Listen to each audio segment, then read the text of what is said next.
वातात्मजं वा नरयूथमुख्यं श्रीरामदूतं शरणं प्रपद्ये।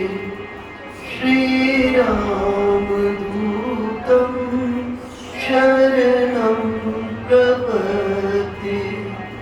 नीलाम्बुजकाशामलकोमलाङ्गं सीतासमारोपितवामभागं पाणौमासायकचारुचापं नमामि रामं रघुवंशनाथं। नमामि रामं रघुवंशनाथं। माता रामो मत्पिता रामचन्द्र, स्वामी रामो मत्सखा रामचन्द्र। सर्वस्वमे रामचन्द्रो दयालु, सर्वस्वमे रामचन्द्रो दयालु।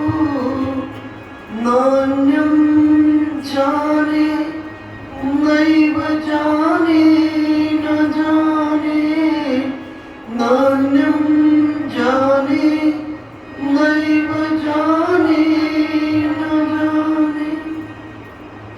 श्रीरामचन्द्र चरणौ मनसा स्मरामि। श्रीरामचन्द्र चरणौ वचसा गृह्णामि। श्रीरामचन्द्र चरणौ शिरसा नमामि। श्रीरामचन्द्र चरणौ शरणं प्रपद्ये। श्रीरामचन्द्र चरणौ शरणं प्रपद्ये।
ब्रह्मांड नायक परात्पर ब्रह्म भक्तों के जीवन प्राण धन भक्त वत्सल शरणागत वत्सल अकारण करुणा वरुणालय आनंद कुंद सच्चिदानंद दशरथ नंदन श्री राघवेंद्र सरकार की शरण में हम आप सब चले। मानस में बड़ा सुंदर विषय आया। बाल कांड में गोस्वामी जी महाराज कहते हैं कि जहां राम है वहां काम हो ही नहीं सकता। जहां राम तह काम नहीं और जहां काम तह राम नहीं। उन्होंने कहा कि जहां राम और है वहां काम हो नहीं सकता। परंतु जब भगवान ब्याह करने जाने लगे तो गोस्वामी जी महाराज कह रहे हैं जिस घोड़े पर भगवान बैठे हैं वो घोड़ा साक्षात कामदेव है। बाजी बेस जनु काम बनावा। वो घोड़ा और कोई नहीं है, कामदेव ही घोड़ा बन करके आए हैं। बाजी बेस जनु काम बनावा। तो भक्तों ने प्रश्न कर दिया गोस्वामी जी से कि आप इधर तो कह रहे हैं कि जहां राम है वहां काम रह ही नहीं सकता और जहां काम है वहां राम रह ही नहीं सकते, और जब राम दूल्हा बने तो आपने राम और काम दोनों को मिला दी। क्योंकि गोस्वामी जी महाराज कह रहे हैं राम जिस घोड़े पर बैठे हैं वो साक्षात कामदेव है। तो भक्तों ने कहा कि जब राम दूल्हा बने तो आपने राम और काम दोनों को मिला दिया। गोस्वामी जी महाराज बोले मिलाया तो है लेकिन हिसाब किताब तो देखो ना, राम ऊपर है और काम नीचे है। गृहस्थों को दोनों चीजों की आवश्यकता है, बस हिसाब किताब ठीक रहे। राम ऊपर रहे और काम नीचे रहे, और काम रूपी घोड़े की लगाम राम के हाथ में। अगर काम रूपी घोड़े की लगाम राम के हाथ में होगी तो जीवन जयवंत हो जाएगा। गृहस्थों के घर में ही राम प्रकट हुए, गृहस्थों के घर में ही श्री कृष्ण प्रकट हुए। परंतु हमारा गृहस्थ धन्य हो जाएगा कब? जब हिसाब किताब ठीक होगा, अर्थात राम ऊपर में और काम नीचे में। और हम भी अपने जीवन में बस यही सजगता बना के रखें कि राम को ऊपर और काम को नीचे जीवन में रखें। मेरी एक परिचित महिला थी अमृतसर के अंदर, तो वो भले जमाने, आज उस समय ट्रेन्स के अंदर एसी नहीं होता था, फर्स्ट क्लास होती थी, और उनका पीहर कानपुर में था। तो अमृतसर से जब कानपुर जाती तो एक बर्थ फर्स्ट क्लास में अपने ठाकुर जी की रिजर्व करके लेके जाते। एक बर्थ। पुराने समय में लोग पीहर जाते भी 2-2 महीने की थी लिए थे। बच्चों की छुट्टियां हुई तो 2 महीना बच्चों को नानी के यहाँ ले गए। तो वो जब अपने पीहर जाती तो फर्स्ट क्लास में एक बर्थ ठाकुर जी की। घर में कोई शादी ब्याह फंक्शन होता तो अपने हस्बैंड को बोलती कि बेटे की बेटी की विवाह की शॉपिंग तब करूंगी शुरू जब पहले मेरी किशोरी जी के लिए पूरे अलंकार बना था। तो किशोरी जी के लिए सुंदर अलंकार, सुंदर, जैसे आप लोग विवाह के भीतर में कितने फंक्शंस है सबके लिए ड्रेस बनाते हैं, वैसे उनका ये व्यवहार के अंदर था। और जिस दिन शरीर छूटना था, बड़ी बहुत सुंदर महिला, बहुएं बड़ी अनुकूल। जिस दिन शरीर छोड़ना था उन्होंने अपनी बहू को बुलाया, बहुओं को बुलाया, कहा आज उन्होंने आना है, तुम मेरा श्रृंगार करो। गौर वर्ण और वृद्ध महिला, और सात्विकता उनके चेहरे से झलकती थी। तो अपनी बहुओं को सुबह ही बुलाई कि आज उन्होंने आना है, मेरा श्रृंगार करो। बड़ी अनुकूल बहुएं और सायंकाल के समय में 4 बजे के आसपास मंदिर में बैठी, घर में बड़ा मंदिर था उनके, मंदिर में बैठी अपने सब बच्चों को बुलाई और एक बार देखी और देखने के बाद कहीं आप जाओ, और मंदिर में पद्मासन लगाए बैठे और शरीर छूट गया। अर्थात जीवन गृहस्थ का धन्य हो जाता है जब अपने प्रत्येक कार्य में प्रायोरिटी, प्राथमिकता ठाकुर जी को दे दो। जब प्राथमिकता ठाकुर जी को दे दोगे तो वो अंतर्यामी है, वो अपने आप उसको संभाल लेंगे। जिस समय महाभारत का युद्ध प्रारंभ होने वाला था और कौरव पक्ष ने शंखनाद कर दिया था, श्री कृष्ण अर्जुन को कहे, अर्जुन युद्ध प्रारंभ सूचक शंखनाद आप करो। अर्जुन ने कहा प्रभु मैं नहीं शंखनाद करूंगा, अगर मैं शंखनाद करूंगा तो मैं जीतूंगा, मैं हारूंगा। इसलिए इस युद्ध का युद्ध प्रारंभ सूचक शंखनाद पांडव पक्ष में आप ही करेंगे।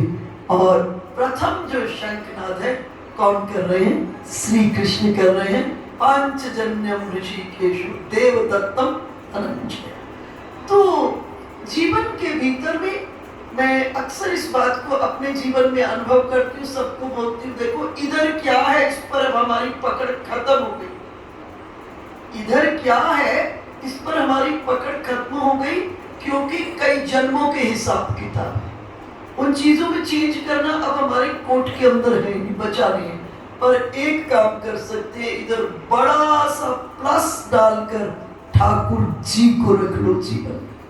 इधर क्या इसकी बिल्कुल चिंता नहीं करना, बस इधर बड़ा सा प्लस डाल के जीवन में ठाकुर जी को साथ रखो। चलो तो ठाकुर जी के साथ, बोलो तो साथ में ठाकुर जी को, जगत से भी बोल रहे हो। देखो मुनि शब्द का क्या अर्थ होता है? मुनि का अर्थ होता है जो मौन हो गए, परंतु ऐसा नहीं कि वो बोलता नहीं, उसने बोलने की सीट पर ठाकुर जी को बिठा दिया। जब कोई व्यक्ति अपने जीवन की समस्या, अपनी कोई विनय मुनि की शरण में लेके जाते हैं तो मुनि उसको उठा के ठाकुर जी की टेबल पर रख देते हैं और बोल देते हैं जो करना है वही बोलना। स्वयं वहां से हट जाते हैं, जो करना है वही बोलिएगा। और उसके बाद जो उत्तर उतरता है वो मुनि का नहीं होता। मुनि तो मात्र एक प्लेटफॉर्म है, लेकिन उससे उत्तर किसका है? परमात्मा का प्रवाहित होता है। इसलिए कई बार आप बातचीत के क्रम में कहते हैं, वो जो भी कह देते थे सच सत्य हो जाता था। तो वो इसलिए कि वो बोलने के लिए किसका उपयोग करता है? बोलने के लिए परमात्मा का उपयोग करता है। परमात्मा के चरणों में अपने को समर्पित करके कहते हैं कि प्रभु इस व्यक्ति ने ये अपनी फरियाद रखी है, ये अपनी विनती रखी है, अब आपको जो कुछ करना है वो बोल दीजिएगा। और स्वयं उस सीट से हट जाता है और उसके बाद जो भी उत्तर आता है वो उसका व्यक्तिगत उत्तर नहीं होता, वो परमात्मा का उत्तर होता है। और परमात्मा का उत्तर होने के कारण वो सच सत्य हो जाता है। तो चलो तो ठाकुर जी के साथ, उठो तो ठाकुर जी के साथ, बैठो तो ठाकुर जी के साथ, भोजन करो तो ठाकुर जी के साथ, सोने लगो तो ठाकुर जी के साथ। बस इस प्लस के भीतर में हमेशा सावधानी बरतिएगा। कबीर साहब से यही तो पूछा क्या साधना करते हो? जवाब दिए जो खाऊं सो भोग लगाऊं, जो चलो फिरो सो तेरी परिक्रमा।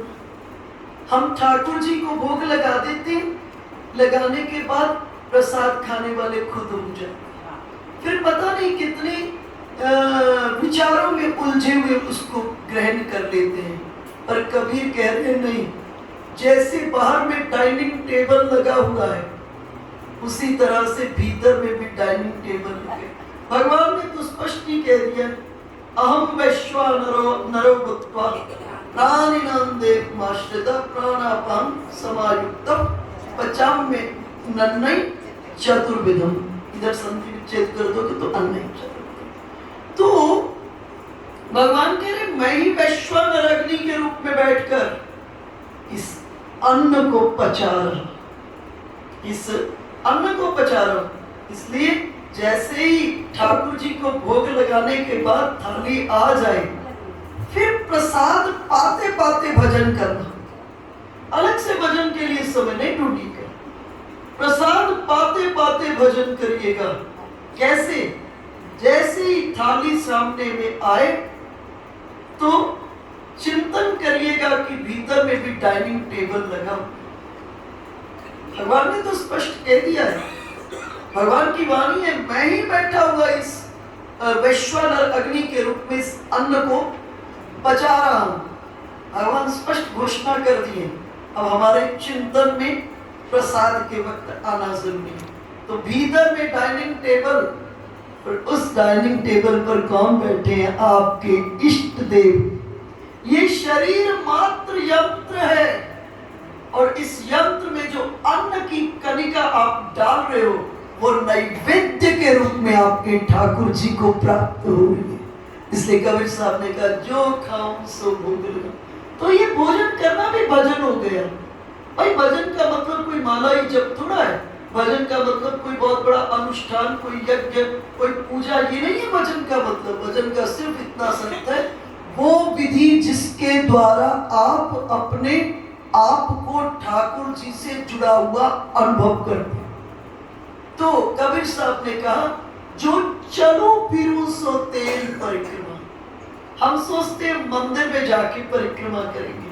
अरे क्या गारंटी है मंदिर में जाएंगे? और बहुत हिम्मत वाले हुए तो 2 बार चले जाएंगे, 3 बार चले जाएंगे, लेकिन ये प्रीत करण की रीत नहीं।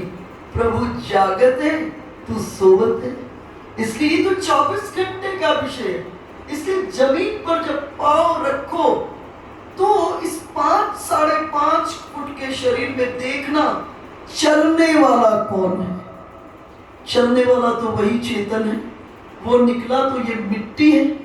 तो चित्त की वृत्तियों का केंद्रीकरण इस चलने वाले पर कर देना, और जैसे ही चित्त की वृत्तियों का केंद्रीकरण इस चलने वाले पर होगा तो हो गई परिक्रमा।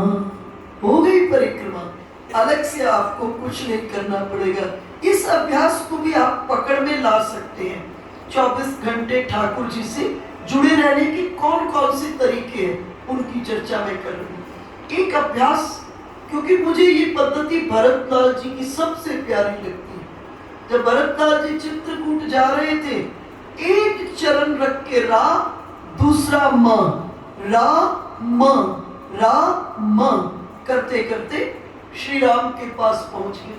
तो चलते तो हम भी दिन भर में कितनी बार हैं, कितनी बार चलते इस घर परिवार के भीतर में हम आप।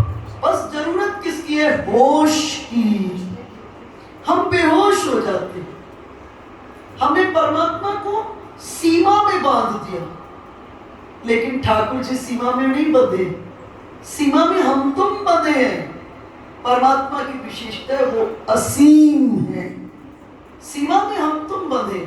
इसलिए 24 घंटे ठाकुर जी से जुड़े रहने का यही तरीका है, और कुछ नहीं हो सकता कि उस परमात्मा को हम प्रति पल चिंतन और अनुभव के भीतर में ले आए।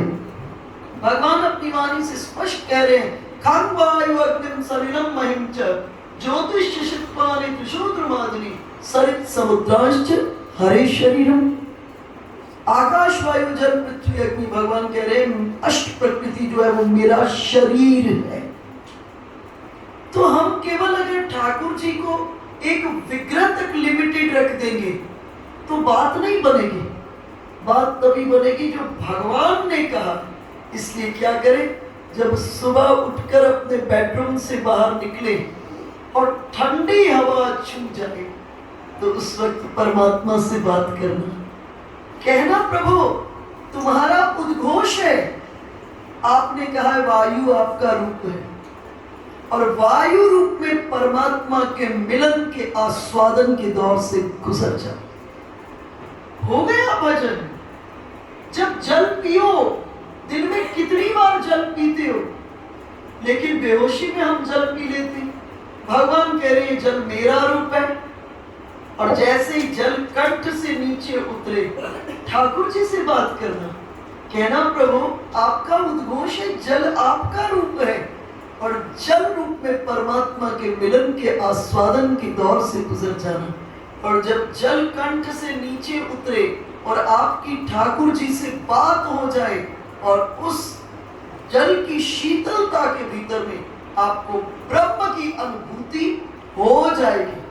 भगवान की गोपियों की चीरहरण की लीला क्या है? यही तो है।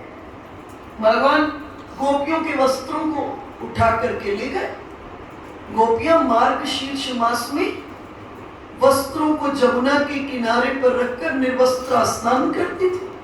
इसके माध्यम से जनसाधारण लोगों को शिक्षा और गोपियों को बहुत बड़ा ज्ञान दे रहे हैं भगवान। और भगवान आए, गोपियों के वस्त्रों को उठाया, पेड़ पर बैठ गए। गोपियां स्नान करके वस्त्रों को खोजने लगी, कहीं वस्त्र नहीं दिखाई दिए। दृष्टि ऊपर गई, देखे कृष्णचंद्र वस्त्रों की पोटली बना करके बैठे हुए। गोपियों ने अनुनय विनय किया, ठाकुर हमें हमारे वस्त्र दे दो। भगवान ने कहा जल से बाहर आओ, मुझे पंचांग प्रणाम करो, फिर वस्त्र दूंगा। गोपियों ने कहा देख नहीं रहे हो ठाकुर, हम निर्वस्त्र हैं। भगवान ने कहा वस्त्र तो तभी दूंगा जब जल से बाहर आऊंगा। गोपियों ने कहा नहीं प्रभु हमें हमारे वस्त्र दे दो, फिर हम आपको प्रणाम करेंगे।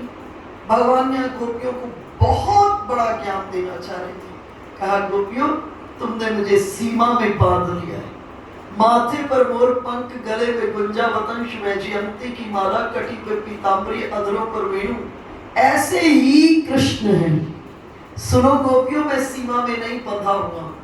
जिस जल के तुम संपर्क में हो यमुना के, वो मेरा ही तो स्वरूप। तुम जल के संपर्क में आकर के मेरी अनुभूति, मेरे मिलन के आस्वादन को अनुभव नहीं कर रही हो। इस जगह तुम्हें मेरे मिलन की अनुभूति नहीं हो रही है, क्योंकि तुमने मुझे एक सीमा के अंदर बांध दिया है। ये जल मेरा ही रूप है। कृष्ण कृपा के आश्रय में गोपियां एक क्षण में देह भाव से मुक्त हो गई, और देह भाव से मुक्त होकर गोपियों को जमुना के अनंत जल रेणुओं के भीतर में अनंत कृष्णों के दर्शन हुए, और गोपी देह भाव से मुक्त हो गई, और देह भाव से मुक्त होकर के जल से बाहर आई। अर्थात 24 घंटे अगर हम ठाकुर जी से जुड़े रहना चाहते हैं तो एक ही काम करें, छोटी से छोटी क्रिया के अंदर, छोटी से छोटी क्रिया में ठाकुर जी को जोड़ ले, या छोटी से छोटी क्रिया में ठाकुर जी का दर्शन करें। अगर ऐसा हम करते हैं तो हम निरंतर, क्योंकि भक्ति के संदर्भ में शास्त्रों ने 3 ही शब्द प्रयोग किए हैं, नित्य युक्त, सतत युक्त और निरंतर। और तीनों का एक ही अर्थ है निरंतर, अर्थात एक क्षण का भी अंतर नहीं हो, एक क्षण का भी अंतर नहीं हो, और 24 घंटे ईश्वर से जुड़े रहने की यही भावधारा है कि हम इस अष्ट प्रकृति के भीतर में परमात्मा को बार बार अनुभव करें। और जब बार बार चिंतन और अनुभव करेंगे, हम उस भाव के भीतर में प्रवेश कर जाएंगे, और जीवन ही भजनमय हो जाएगा। अलग से कुछ करना नहीं पड़ेगा। आइए श्री राम कथा में प्रवेश करते हैं। भगवान मारीच के वध से पहले, मारीच को परम गति प्रदान करने से पहले, और रावण के सीता जी के हरण से पहले, जिस समय लक्ष्मण जी कंदमूल फल लेने के लिए गए हुए थे, भगवान कहे अब मेरे जो अवतार का उद्देश्य है उसके भीतर में मुझे प्रवेश करना है। इसलिए सीते अब क्या करना, तुम पावक महो करौ निवास। अब आप अग्नि के भीतर में प्रवेश कर जाए। जो लगी करौ निशाचर नासा। अब मेरे अवतार का जो उद्देश्य है निशाचरों का उद्धार, वध दूसरे शब्दों में, उसको मुझे करना है। इसलिए ऐसा करो, अब आप अग्नि के भीतर में प्रवेश कर जाएं। और इस जगह सीता जी अग्नि में प्रवेश की, लेकिन अपने प्रतिबिंब को, और वो प्रतिबिंब क्योंकि प्रतिबिंब है इसलिए हूबहू सीता जी जैसा है। और अपने प्रतिबिंब निज प्रतिबिंब राखी तह सीता, तैसई सील रूप सुविनीता। सीता जी ने अपने प्रतिबिंब को वहां स्थापित किया और स्वयं अग्नि में प्रवेश कर गए। और लक्ष्मण जी भी इस मर्म को जान न पाए। जब वापस लौटे कंदमूल फल लेकर के, लक्ष्मण जी भी जान न पाए। अर्थात रावण सीता जी के प्रतिबिंब को लेकर के गए हैं। और इस जगह जो वास्तविक सीता जी हैं कहां पर हैं? अग्नि के भीतर में महाशक्ति है, इसलिए अग्नि उनका स्पर्श नहीं कर सकती है। महाशक्ति है, अग्नि के भीतर में प्रवेश कर गई।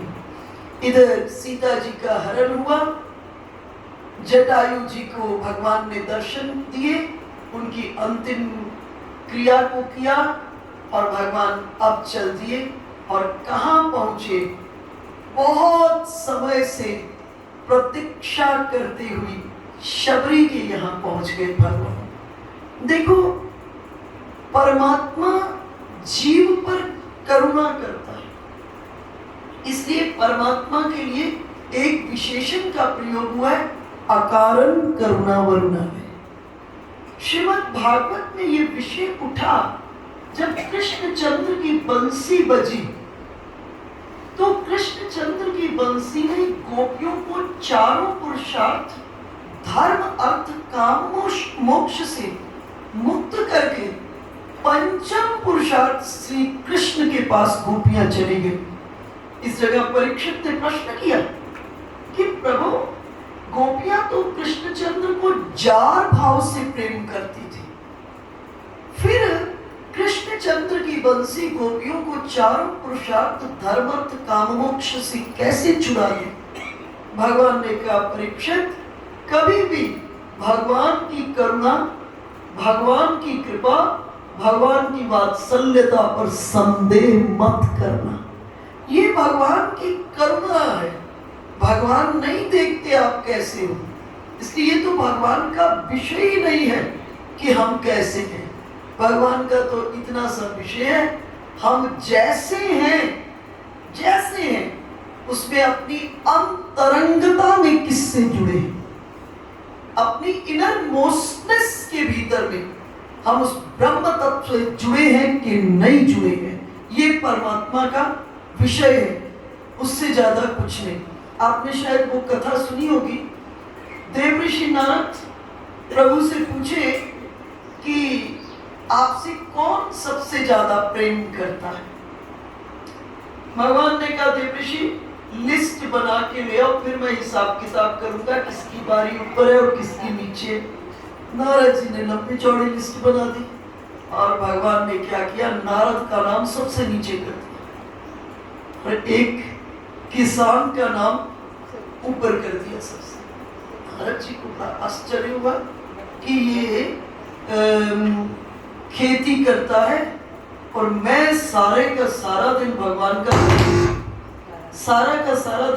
का भजन करता हूँ।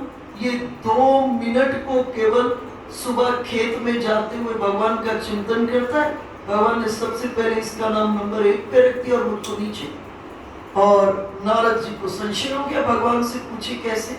भगवान ने कहा, मैं जवाब दूंगा, ये लो एक दीपक तेल भरा हुआ, इसको लेकर के पूरी त्रिलोकी का चक्कर लगाना, एक बूंद तेल नीचे नहीं गिरना चाहिए। नारद जी चलते चलते त्रिलोकी का चक्कर लगाकर सायंकाल को लौटे। भगवान ने कहा नारद ईमानदारी से बताओ, आज पूरी की पूरी त्रिलोकी के चक्र में मुझे कितनी बार तुमने स्मरण किया। नारद जी कहे प्रभु हाथ में ये तेल का दीपक पकड़ा दिया था, अब पूरी होश इस दीपक का तेल ना गिरे उसमें लग गई। भगवान ने कहा इसीलिए वो जो लंबी लिस्ट लाए थे ना, तुम्हारा नाम सबसे नीचे और वो किसान का नाम ऊपर कर दिया था, क्योंकि किसान प्रातः काल ही मेरा चिंतन करता था और पूरी तरह से चिंतन करते हुए जगत के सभी कार्यों को करते हुए उसकी अंतस चेतना के ऊपर में मैं नृत्य करता हुआ वो निरंतर मुझे दिखता था। अर्थात हमारी होश इंद्रियों को इंद्रियों से होने वाले कामों में लगा दें, लेकिन होश का जो केंद्रीकरण है वो परमात्मा के ऊपर में हमेशा चिंतन पर बना रहे।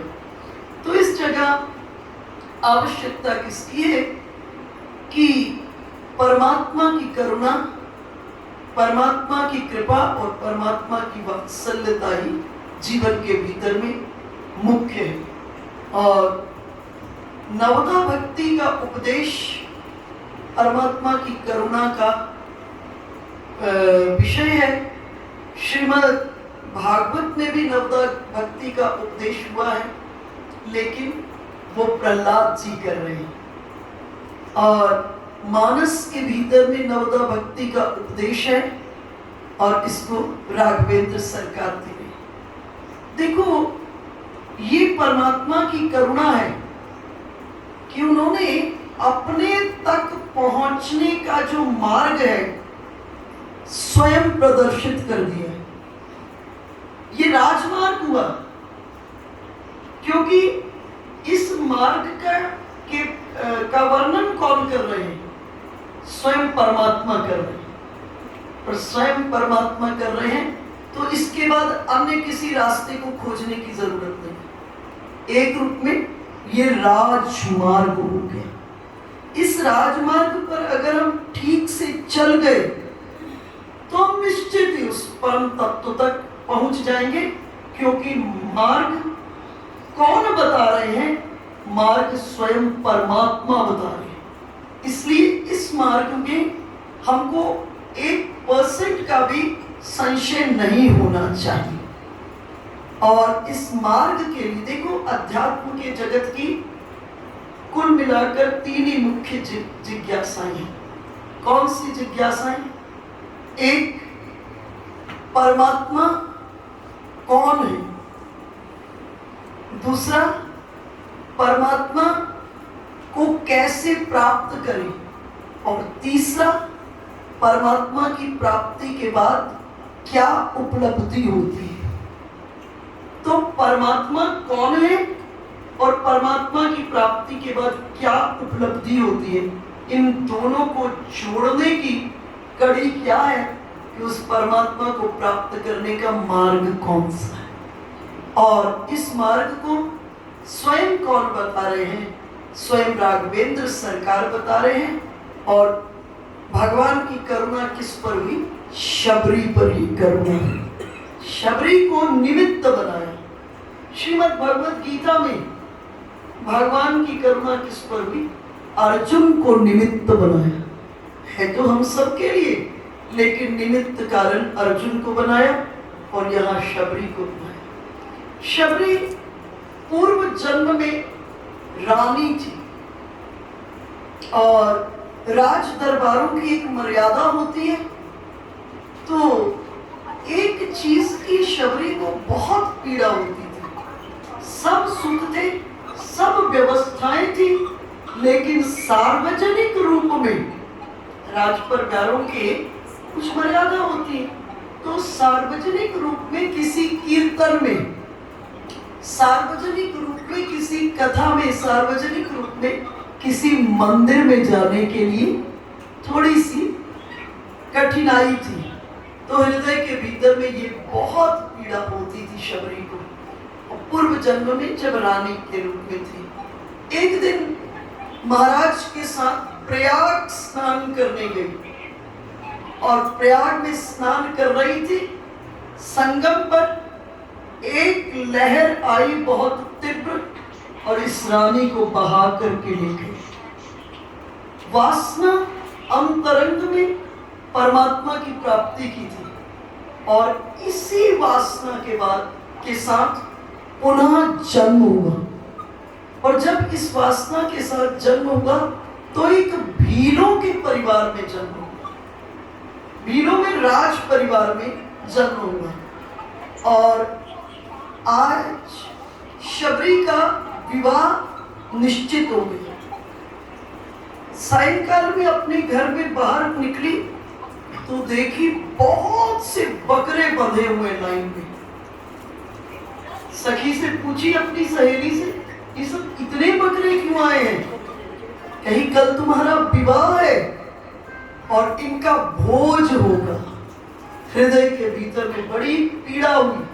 जब सायंकाल रात्रि प्रारंभ हुई, सब कामकाज में लग गए, सो गए, विवाह की तैयारियों में। उस रात्रि में अपने घर से भाग गई। भागते भागते भागते भागते किसी तरह वन में पहुंची और वन में सोची कि मैं भील जाति की हूँ, नीच जाति की हूँ, तो मुझे शायद ये महात्मा लोग स्वीकार नहीं करेंगे। तो क्या की, पेड़ों के झुरमुट में, झाड़ियों के झुरमुट में रहने लगी है। परंतु मन के भीतर में पूर्व की बहुत बड़ी साधना थी, उसी वासना से शरीर छूटा था। तो दिन के भीतर में छुप छुप करके सुंदर सुंदर फूलों को चयन करती, छुप छुप के लकड़ियों के ढेरों को इकट्ठा करती, छुप छुप कर सुंदर नाना प्रकार के फलों को इकट्ठा करती। और जब ये सब कर लेती, जब रात हो जाती, सब महात्मा संत लोग अपनी कुटियाओं में प्रवेश कर जाते। फिर ये बाहर निकलती और निकलकर पहला काम करती, पूरे मार्ग को बुहार देती ताकि संतों के पांव में कांटा न लगे। पूरे मार्ग को सुंदर तरह से बुहार देती और उसके बाद सब महात्माओं की कुटियाओं के बाहर कि उनको आग इत्यादि और अन्य कार्यों में लकड़ी की आवश्यकता, समिधा की आवश्यकता, तो उसको कुटिया के बाहर में रख देती। कुटिया के बाहर में सुंदर सुंदर फूलों को रखाती और फलों को रखाती। महात्माओं को बड़ा आश्चर्य कि कौन ऐसा है जो मार्ग को बुहार करके इतनी व्यवस्थाओं को कर देते। चर्चा होने लगी महात्माओं के बीच में। एक दिन मतंग ऋषि रात्रि के भीतर में जागे कि देखो ये कार्य करता कौन है। और शबरी ने जैसे ही मतंग ऋषि की कुटी में लकड़ियों को, पुष्पों को, फलों को रखा, मतंग ऋषि ने हाथ पकड़ लिया, कौन? और शबरी जोर जोर से रोने लगी। लगा कि मैं नीच जाति की हूं, कहीं ऐसा ना हो जाए कि ये ऋषि मुझ पर क्रोधित हो। मतंग ऋषि ने कहा, बेटी, इस वन के भीतर में कोई समाज नहीं है, इसलिए तुमको भयभीत होने की आवश्यकता नहीं है और तुम छुप छुप के इधर उधर रहती हो। आज से मेरी ही कुटी के पास में तुम्हारे लिए भी छोटी सी कुटी बनती है। और अब शबरी मतंग ऋषि के आश्रम के पास छोटी सी कुटिया के भीतर में रहने लगी। मतंग ऋषि से बहुत से साधना के सूत्रों को, भजन की पद्धति को सब प्राप्त किया। और फिर मतंग ऋषि के निर्वाण का समय आ गया और मतंग ऋषि शबरी को कहे, शबरी, मेरे निर्वाण का समय आ गया है और अब मुझे जाना है, पर तुमको बता रहा हूं कि राम तुम्हारी कुटिया में पधारेंगे। आगमिष्यति ते रामा, शबरी तेरे घर राम आएंगे। और जब राम आएंगे ना, तो शबरी पहला प्रणाम मेरा करना। और जिस समय श्री राम आए, शबरी ने दंडवत प्रणाम किया। श्री राम पूछे, शबरी, क्या भील जाति में कोई अन्य परंपरा है? कि आप दंडवत प्रणाम कर रही हैं। स्त्री को शास्त्र ने दंडवत प्रणाम करने के लिए नहीं कहा, शास्त्र ने स्त्री को पंचांग प्रणाम करने के लिए कहा। तो भगवान ने पूछा, शबरी ये जो दंडवत प्रणाम कर रही हो, क्या ये वीर जाति की कोई परंपरा है जिसमें दंडवत प्रणाम कर रही हो?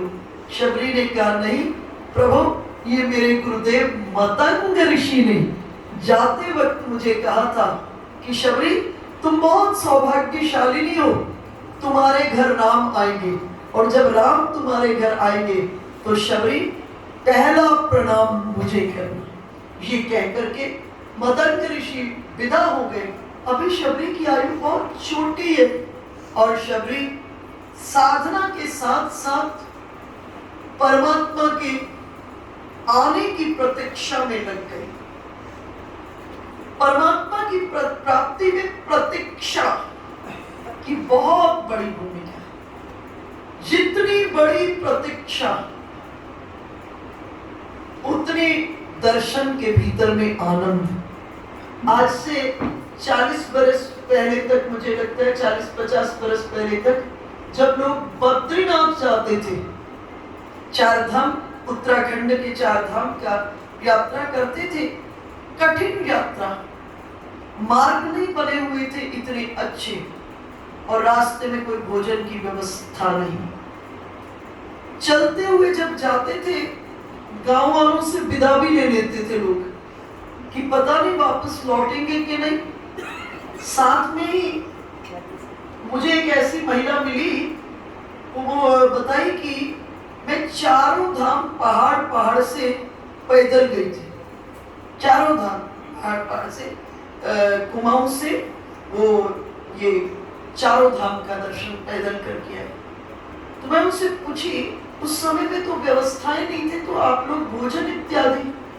बोले यहाँ से मौसम बड़े ठीक ठाक थे। जब ऐसे समय में ये लोग जाते थे, सितंबर पहाड़ों का सबसे बढ़िया सीजन होता है, क्लाइमेट बड़ा अच्छा होता है, और ठंडा होने के कारण पास वाला भोजन भी खराब नहीं होता। बोले मीठा रोटी, नमकीन रोटी बस बनाया, पूरी पूरी बनाया घी में, वही चल जाता था। और कहीं बहुत जरूरी हुआ, पानी गर्म किया या थोड़ा मोड़ा कुछ और बनाया, और इसी में इतनी, मतलब आप कह सकते हैं असुविधाओं में यात्रा। और ऐसी असुविधाओं के बाद जब भगवान का दर्शन मिलता है तो लगता है प्रत्यक्ष में ठाकुर जी के सामने में खड़े हैं और ठाकुर जी से बातचीत हो रही है। आज इतनी सुविधाएं हो गई हैं, गाड़ियों में हम लोग जाते हैं, गाड़ियों में क्या, आप तो हेलीकॉप्टर्स में जा रहे हैं सब लोग, और उसके बावजूद भी कितनी ज्यादा सुविधाएं हो गई हैं। उस समय वो लोग कितनी कठिनाइयों से और पूरे रास्ते असुविधाजनक मार्ग के कारण बचेगा भी जीवन के नहीं, स्वतः ही प्रभु का नाम निकलता ही रहता था अंदर से, और तब भगवान का दर्शन होता था। तो शबरी की भी जब आयु बहुत छोटी थी, तभी मतंग ऋषि का निर्वाण हो गया था, और तब से शबरी का प्रतीक्षा प्रारंभ हो गया था। रोज प्रातः काल अपनी कुटी के द्वार को सजाती, राम आएंगे, रोज प्रातः काल, और सुंदर सुंदर फल चुन के लाती, दिन भर चिंतन राम जी का, और उनकी प्रतीक्षा में सुंदर सुंदर मन के भावों को भजनों के रूप में, स्वर के रूप में प्रभु को पुकारते हुए गाती रही। रामा रामा रटते रटते बीती रे उमरिया, रामा रामा रटते रटते बीती रे उमरिया, रघुकुल नंदन कब आओगे, रघुकुल नंदन कब आओगे, भिलनी की नगरिया, रामा रामा रटते रटते बीती रे उमरिया, रामा रामा रटते रटते बीती रे उमरिया।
अवध में अवतार हो गया। सबने आकर समाचार दिया। संतों ने कहा काकभूषुंडी जी दर्शन कराए हैं और महादेव भी भगवान का दर्शन कराए हैं, शबरी तुम क्यों नहीं जा रही हो? शबरी ने कहा मैं नहीं जाऊंगी, मेरे गुरुदेव ने जाते हुए स्पष्ट कह दिया था शबरी तुम्हारी कुटी के भीतर में राम आएंगे। प्रतीक्षा शबरी की अद्भुत प्रतीक्षा, और इसी प्रतीक्षा ने शबरी के महलों से खींच करके श्री राम को कहा, श्री राम को इस वन के भीतर में बुला लिया। और आज भगवान शबरी के यहाँ पहुंच रहे हैं। शबरी के यहाँ पहुंचे जब भगवान, शबरी देखी राम गृह आए, मुनि के बचन समुझ जी पाए। आज लगा उसे मेरे गुरुदेव मतंग ऋषि की जो वाणी है बिल्कुल सत्य हो गई है। और शबरी भगवान के चरण धोने के लिए बिछाई प्रभु को आसन पर, और चरण धोने के लिए हाथ को ही पात्र बनाती, और नेत्रों के जल से शबरी ने राघवेंद्र सरकार के चरणों को पखारा।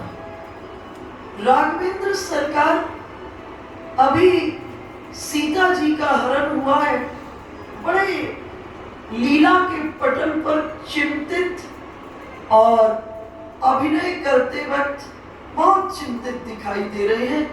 लेकिन जैसे ही शबरी के आश्रम में बैठ भगवान पहुंचे, भगवान प्रसन्न हो गए। लगा ही नहीं प्रभु को देखकर कि प्रभु के साथ कोई ऐसी घटना हुई है कि सीता जी का हरण हो गया। भगवान आनंद से, परम आनंद, परम शांति को इस वक्त श्री राम अनुभव कर रहे हैं। अब शबरी की कुटी में बैठ करके शबरी ने अपने नेत्रों के जल से दोनों हाथों को पात्र बनाया और त्रिभुवन के ठाकुर के चरण धोए और इस चरणामृत का पान किया। और पान करने के बाद शबरी ने अद्भुत बात कह दी, कही प्रभु अधम ते अधम, अधम अति नारी, तीन माह मैं मति मंद अघारी। अधम ते अधम, मैं अधम नहीं, अधम से भी अधम और उससे भी नारी हूं। अधम से अधम, अधम अति नारी। अर्थात शबरी अपने सर्वस्व अहंकार का विसर्जन करती। सर्वस्व अहंकार और परमात्मा और जीव के मिलन में अगर कोई व्यवधान है तो ये अहंकार है। और जिस वक्त ये अहंकार खत्म हो जाता है, कतिपय स्थानों में ऐसा भी हो जाता है जब परमात्मा से मिलन होता है तो जीव को अपनी साधना का ही अहंकार हो जाता है, अपनी भक्ति का ही अहंकार हो जाता है। लेकिन शबरी कह रही है अधम ते अधम, अधम अति नारी, तीन माह मैं मतिमंद, उसमें भी मैं मतिमंद हूं, अघारी हूं। और ये सुनकर प्रभु देखे, विचार किए कि इतनी लंबी प्रतीक्षा और इस प्रतीक्षा के बाद किस प्रकार का शबरी का समर्पण है। भगवान शबरी के आश्रम में पहुंचे तो 10 चीजों को छोड़ दिए। जाति पाति कुल धर्म बढ़ाई, धन बल परिजन गुण चतुराई। श्री राम 10 चीजों को छोड़ दिए। जाति को छोड़ दिए, पाति को छोड़ दिए, जाति पाति कुल धर्म बढ़ाई, सबको भगवान छोड़ दिए। और क्या कहे, कह रघुपति सुन भामिनी बाता। भामिनी जो है वो प्रेम का संबोधन है। इस जगह भगवान शबरी को कह रहे हैं, कह रघुपति सुन भामिनी बाता, मानो एक भक्ति करना। मेरा जीव के साथ अगर कोई संबंध है तो भक्ति है। देखो भक्ति का वास्तविक अर्थ क्या है? मेरे विचार से भक्ति का अर्थ है परमात्मा के द्वारा हमारी खोज, हमने ठाकुर जी को खोज सकते। कभी अंधा आंख वाले को खोज सकता है। आपने देखा होगा जब छोटा बच्चा जो अभी जन्मा है चल फिर नहीं सकता, उस छोटे बच्चे को जब भूख लगती है, प्यास लगती है, वो बिस्तर पर लेटा लेटा चीख पुकार करता है, और जब उसकी पुकार मां के कान में पहुंचती तो मां दौड़े हुए आती है। इसी तरह से जब जीव प्राणों की संचेतना से परमात्मा को पुकारता है तो परमात्मा दौड़े हुए आते हैं। आपने जितनी भी कथाएं सुनी होंगी यही सुना होगा कि भक्त ने पुकारा और भगवान दौड़े हुए हैं। 5 वर्ष का ध्रुव पुकार रहा है, ठाकुर दौड़े हुए आ रहे हैं। प्रहलाद जी पुकार रहे हैं, ठाकुर दौड़े हुए आ रहे हैं। द्रौपदी पुकार रही है, ठाकुर दौड़े हुए आ रहे हैं। द्रौपदी ने तो बाद में पुलाना भी दे दिया, कहा ठाकुर जिस वक्त चीरहरण हो रहा था आने में इतनी देर लगा दी। भगवान ने कहा जरा विचार तो करो द्रौपदी, तुम किसको पुकार रही थी? तुम अपने 5 पतियों को पुकार रही सबसे पहले सभा में। जब उनकी ओर से कोई सहायता और प्रतिक्रिया नहीं हुई तो भरी सभा के भीतर में आपने भीष्म पितामह दादाजी को पुकारना शुरू कर दिया। जब भीष्म पितामह भी सहायता के लिए नहीं आए तब आपने कुलगुरु द्रोणाचार्य, कृपाचार्य जी इत्यादि को पुकारना शुरू कर दिया। जब उनकी ओर से भी सहायता नहीं आई तो समाज के अमात्य वर्ग को आपने पुकारना प्रारंभ कर दिया। जब उनकी ओर से भी कोई सहायता नहीं आई तो तुमको अपने बल का अहंकार हो गया और तुम अपने बल से अपनी साड़ी को पकड़कर अपनी सुरक्षा करने लगी। और जिस क्षण तुमने साड़ी को छोड़कर अर्धबाहु होकर हे गोविंद कहा, द्वारिकावासिन हे गोविंद, तो सुनो द्रौपदी, गो शब्द मैंने द्वारिका में सुना और बिंद शब्द मैंने हस्तिनापुर में सुना। मुझे आने में इतनी ही देर लगती है। अर्थात भक्त पुकारे, प्राणों की संचेतना से पुकारे। अगर भक्त प्राणों की संचेतना से पुकारते हैं तो खोजते हुए कौन आते हैं? ठाकुर जी ही आते हैं। देखो भक्ति का परम सिद्धांत है कि जीव ब्रह्म के पास नहीं जाता, ब्रह्म ही जीव के पास आता है। श्रीमद् भागवत महापुराण में प्रश्न उठता है किम श्रेय, किम श्रेय, जीव का कल्याण किसमें है? तो एक ही श्लोक में व्यास जी जवाब देते हुए कहते हैं सवै पुंसाम परु धर्मो यतो भक्ति रथोक्षजे अहेतु की अप्रतिहता ययात्मा संप्रसिद्धति। बोले जीव का कल्याण सिर्फ एक तरह से, उसमें किसी तरह से भक्ति आ जाए। और भक्ति कैसी हो? बोले उसमें 2 गुण होने चाहिए। कौन से 2 गुण? एक अहेतु की और दूसरा अप्रतिहता। अहेतु की का अर्थ है भक्ति के भीतर में कोई कारण नहीं होना चाहिए, कोई हेतु नहीं होना चाहिए। अर्थात बस प्रभु हम आपसे प्रेम करते हैं, बस इतनी सी बात होनी चाहिए। इसके बाद दूसरा कोई कारण नहीं भक्ति के भीतर में होना चाहिए, क्योंकि कारण वाला जो प्रेम है ना वो संसार में भी नहीं टिक पाता। हम आपसे इसलिए प्रेम करते हैं, आप बहुत धनवान हैं, इस धन की क्या गारंटी? धन गया प्रेम भी गया। हम आपसे इसलिए प्रेम करते हैं, आप बहुत रूपवान हैं, इस रूप की क्या गारंटी? रूप गया प्रेम भी गया। तो कहे भक्ति में 2 गुण होने चाहिए। पहला गुण अहेतु की, कारण नहीं होना चाहिए भक्ति में। हम प्रभु आपसे इसलिए प्रेम करते हैं, बस ये बात होनी चाहिए प्रभु हम आपसे प्रेम करते हैं। ये नहीं होना चाहिए हम इसलिए प्रेम करते हैं। इसलिए जो कारण वाला प्रेम है वो ज्यादा दिन टिकता नहीं है। प्रेम के लिए शब्द प्रयोग हुआ अकारण, उसमें कोई कारण नहीं होना चाहिए। बस प्रभु हम आपसे प्रेम करते हैं। भाई ये बहुत बड़ा स्वार्थ है हमारा, ये बहुत बड़ा स्वार्थ है। अगर आपको देख करके मुझे अच्छा लगता है, सिर्फ अच्छा लगता है, मैं आपसे कुछ नहीं चाह रही हूं, लेकिन ये भी मेरा कम स्वार्थ नहीं है कि आपको देख करके मुझे बहुत आनंद आता है, ये भी बहुत बड़ा स्वार्थ है। यही तो गोपियों ने कह दिया था अंत में, जब कृष्ण चले गए मथुरा, गोपियों ने कहा प्रभु रहो, हमारे निज के कृष्ण हमारे पास हैं। जिस समय कृष्ण वहां थे तो इतनी गोपियों के एक कृष्ण थे, और जब कृष्ण चले गए तब हर गोपी के भाव से एक कृष्ण प्रकट हो गए, और जमुना का किनारा कृष्णमय हो गया, और जमुना की एक एक बालुका राशि के भीतर में कृष्ण कृष्ण प्रतिध्वनित होने लगा। तो भक्ति का सिर्फ इतना सा अर्थ है, हम तुमसे प्रेम करते हैं प्रभु, तुम्हारी तुम जानो।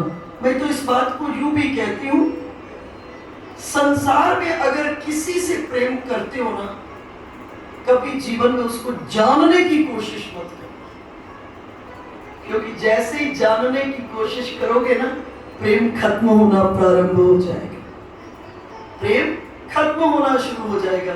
इसलिए संसार में भी किसी से प्रेम करो तो कभी उसको जानने की कोशिश मत करना, कहना तुम्हारी तुम जानो, हम तुमसे प्रेम करते हैं, ये हमारी बात। क्योंकि जैसे ही जानने की कोशिश करोगे वो प्रेम उड़ना शुरू हो जाएगा। गालिब ने इसे बहुत सुंदर कहा, हर शय करीब आके कशिश अपनी खो गई। संसार का प्रेम ज्यादा दिन क्यों नहीं टिकता, कभी विचार किया? सिर्फ इसके पीछे यही बड़ा कारण है, जिससे हम प्रेम करते हैं उससे जानने के प्रयास में लग जाते हैं, और जब जानने लगते हैं तो सृष्टि का नियम है विधि प्रपंच गुण अवगुण सना, यहाँ जो कुछ भी है गुण और अवगुण से सना है। फिर मन में नाना प्रकार की बातें आनी शुरू हो जाती हैं। परमात्मा का प्रेम क्यों सदा बना रहता है? इसको यूं समझिए, आप कोई पर्सनल बातचीत किसी प्रियजन से शेयर करो, आज सुना लोगे तो अच्छे से सुन लेगा, 10 बार और सुना दोगे तो सुन लेंगे, 11वीं बार सुनाओगे तो बोलेंगे पता है ना? भगवान की कथा 1000 बार सुन ली होगी आपने, लेकिन फिर कोई नया रहस्य प्रकट हो जाएगा। इसलिए जगत में परमात्मा का प्रेम क्यों स्थिर रहता है, बढ़ता ही बढ़ता चला जाता है। संसार और परमात्मा में क्या अंतर है? संसार में पहले मन लगता है, धीरे धीरे उचाट हो जाता है। भगवान में लगता मुश्किल से है, लेकिन प्रत्येक क्षणम वर्तमानम, प्रत्येक क्षण वो बढ़ता ही बढ़ता चलता है। क्योंकि परमात्मा के प्रति का प्रेम क्यों बढ़ता चला जाता है? क्योंकि परमात्मा को हम जान ही नहीं सकते। जितना करीब जाते हैं कोई और सुंदर सा रहस्य सामने में प्रकट हो जाता है, फिर पास जाते हो फिर कोई और रहस्य, और अंत तक ये बना ही रहता है। इसलिए प्रेम और बढ़ता ही बढ़ता चला जाता है जीवन के भीतर में। तो ये जो अहंकार है जीवन के भीतर में, जब तक ये नहीं जाएगा तब तक पूरे का पूरा समर्पण नहीं होगा। लेकिन आज देखो ना, शबरी के पास जब भगवान पहुंचे, कितने भाव विभोर होकर के प्रभु के सामने में कह रही है, अधम ते अधम, अधम अति नारी। प्रभु मैं अधम नहीं, अधम से भी अधम, और उसके बाद नारी, तिनमा मैं मतिमंद। प्रभु उसमें भी मतिमंद हूं, और अघारी। और इस जगह अघारी का 2 तरह से संबोधन हो सकता है। इस अर्धारी में अघारी अपने को भी रिप्रेजेंट कर सकती है शबरी कि प्रभु मैं बहुत पापिनी हूं, और इस जगह दूसरा संबोधन श्री राम के लिए भी हो सकता है, तिन में मैं मतिमंद। प्रभु मैं उसमें मतिमंद हूं, हे पापनाशन रघुवीर। और इस जगह भगवान जब सुने, कहे कहा रघुपति सुन भाव ही नहीं पाता, मानो एक भक्ति करना था। जो मुझसे अति प्रेम करता है और उसके और मेरे बीच में अगर कोई संबंध है, वो एक भक्ति का संबंध है। और कैसी भक्ति? उसमें दो गुण होने चाहिए, एक अहेतु का, कारण नहीं होना चाहिए, बस प्रभु हम आपसे प्रेम करते हैं। और दूसरा गुण क्या होना चाहिए? अप्रतिहता। अप्रतिहता का अर्थ होता है तैल धारावत। तेल को एक पात्र से दूसरे पात्र में आप डालते हो तो तेल की धारा खंडित नहीं होती। अन्य द्रव्यों को एक पात्र से दूसरे पात्र में डालते हो तो उसकी धारा टूटती रहती है। इसलिए भक्ति कैसी होनी चाहिए? अप्रतिहता, खंडित नहीं होनी चाहिए। इसको रसखान जी बहुत सुंदर कहते हैं, रसखान गोविंद यूं भजिए जिमी नागरी को चित गागर। पुराने समय में, आज भी राजस्थान में ये दृश्य दिखता है, स्त्रियां कुओं से जल भर के लाती हैं, दो दो चार चार मटके सिर में, एक मटका काख में, हाथ में बाल्टी, साथ में सहेलियां। आंख से रास्ता देख रही है, कान से सहेलियों की बात सुन रही है, मुंह से सहेली से बात कर रही है, हाथ बाल्टी को थामा है, एक मटका काख को थाका है, पांव जमीन पर चल रहा है। सभी की सभी इंद्रियां अपने काम में लगी है, लेकिन ध्यान कहां पड़ा है? सर पर रखे हुए मटके पर। एक क्षण को भी सर पर रखे हुए मटके से ध्यान हटेगा, ये मटका जमीन पर गिर करके धूल धूसरित हो जाएगा। इसी तरह से इससे शिक्षा लेते हुए गोस्वामी जी महाराज मानस में कह रहे, करते कर्म करम विधि नाना, चित्त राखम जहां कृपा निधाना। इंद्रियों से होने वाले कर्मों में इंद्रियों को लगा दो, लेकिन ध्यान को कहाँ रख दो? ठाकुर जी के भीतर में अवस्थित कर दो। इसलिए भक्ति में कौन से गुण होने चाहिए? दो। एक गुण होना चाहिए अहेतु का, और दूसरा गुण होना चाहिए अप्रतिहता, अर्थात भक्ति तैल धारावत होनी चाहिए। बैटरी नहीं है आपके पास? वहां भी एक माइक चला दो। हाँ मंगा दो, जो चार्ज हो ना उसको मंगाइए। तो भक्ति के भीतर में दो गुण सुन रहे हैं अपने, एक अहेतु की और दूसरा अप्रतिहता। निरंतर भक्ति के लिए निरंतर ही शब्द बना, इसलिए हमको वो मेथडोलॉजी एडेप्ट करनी ही पड़ेगी, वो तरीका सीखना ही पड़ेगा, जिससे हम 24 घंटे ठाकुर जी से जुड़े। अलग से ज्यादा कुछ नहीं करना पड़ेगा, 24 घंटे हमारा ध्यान उन ठाकुर जी के साथ जुड़ा रहे। और जिस दिन इस रस को आपको पीने की कला आ जाएगी ना, फिर दुनिया चलती रहेगी, आपको कोई बहुत प्रभावित नहीं करेंगे। बहुत सुंदर सुंदर कार्य होंगे तो प्रभावित नहीं होंगे, कुछ अनुकूल ना हुआ प्रतिकूल हो गया तो भी प्रभावित नहीं होगा। आप अपने धारा के भीतर में प्रभु के साथ बहते रहेंगे। प्रतिपल दिवाली और प्रतिपल होली, प्रतिपल आनंद जीवन के भीतर में होने लगेगा। तो भक्ति के भीतर में दो गुण की आवश्यकता है। मानस के भीतर में राघवेंद्र सरकार अपनी वाणी से अपने भक्त के बारे में बता रही थी। जिस समय हनुमान जी के साथ श्री राम का मिलन होता है, तो श्री राम हनुमान जी को बताते हैं कि मेरा भक्त कैसा होता है।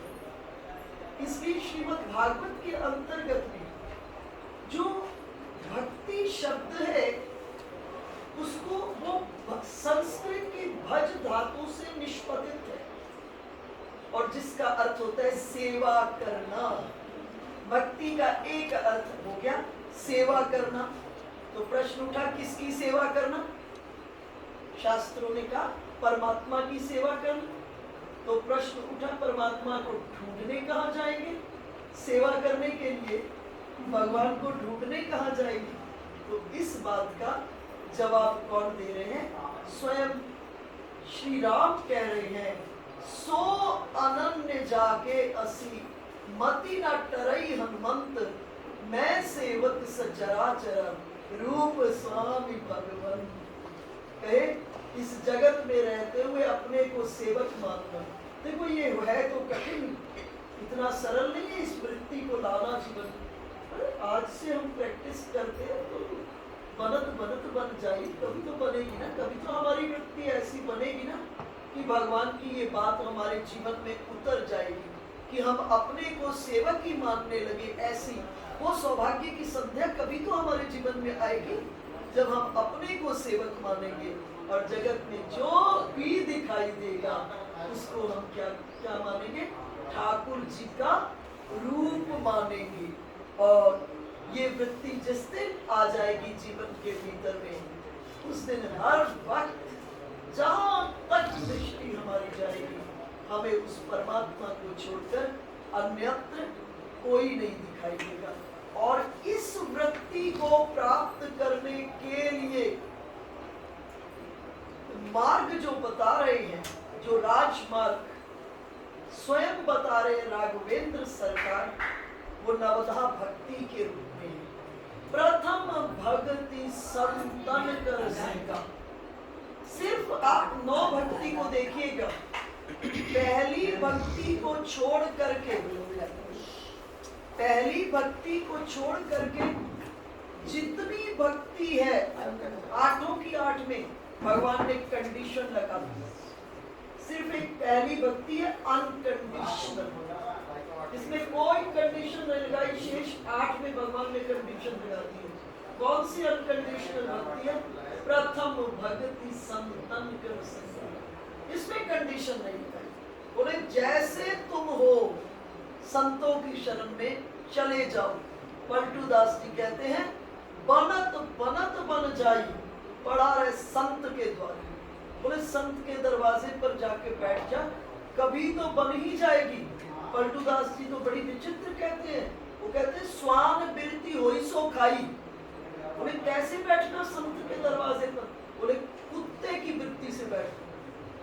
कुत्ता हलवाई की दुकान पर जाता है और किसी मिठाई को देखकर मुंह करता है, हलवाई उठकर डंडा मारता है और डंडा मारकर हलवाई गद्दी पर बैठता है। जब डंडा मारते तो कुत्ता आगे जाता है, हलवाई की पीठ होती है गद्दी पर बैठने की, फिर तक फिर दोबारा आ जाते हैं। तो बोले संत के दरवाजे पर कैसे बैठना? स्वान बिरती होई सो खाई, कुत्ते की तरह जाके बैठ जाना। वो कितना मर्जी भगाए, कितना मर्जी भगाए, बोले तुम भागना मत उसके दरवाजे से।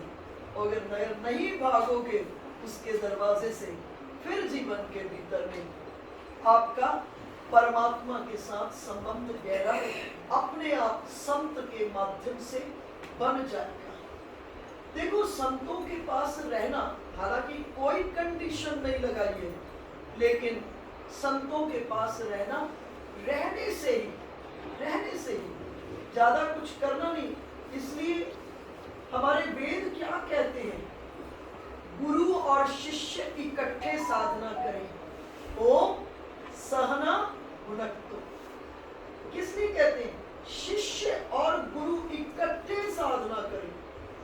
जब इकट्ठे साधना करेंगे तो शिष्य सिर्फ इतना देख लेगा कि चलते कैसे हैं गुरु, बोलते कैसे हैं, उठते कैसे हैं, उनका विषयों के प्रति कैसा व्यवहार है, उनका जीवन के प्रति कैसा दृष्टिकोण है, और इतने में ही बात बन जाएगी, इतने में ही बात बन जाएगी। इसलिए हमारे यहाँ जो पुरातन एजुकेशन का जो सिस्टम था, गुरुकुल का सिस्टम था, उसमें जितने भी बच्चे बाहर आते थे बड़े संस्कार को लेकर, ब्रह्मचर्य को पालन करके बाहर में आते थे।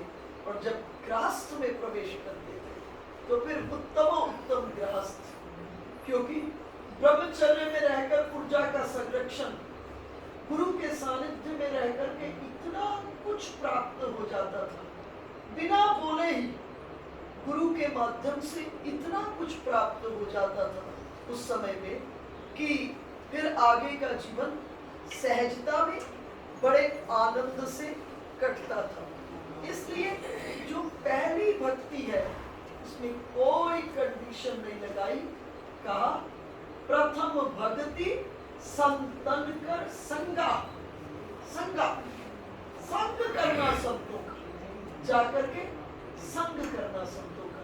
और जब संतों का संग आएगा तो जीवन को जीने की एक पद्धति, एक कला हमको सहज में ही प्राप्त हो जाएगी। आप देखिए, कथा से आप परिचित हैं।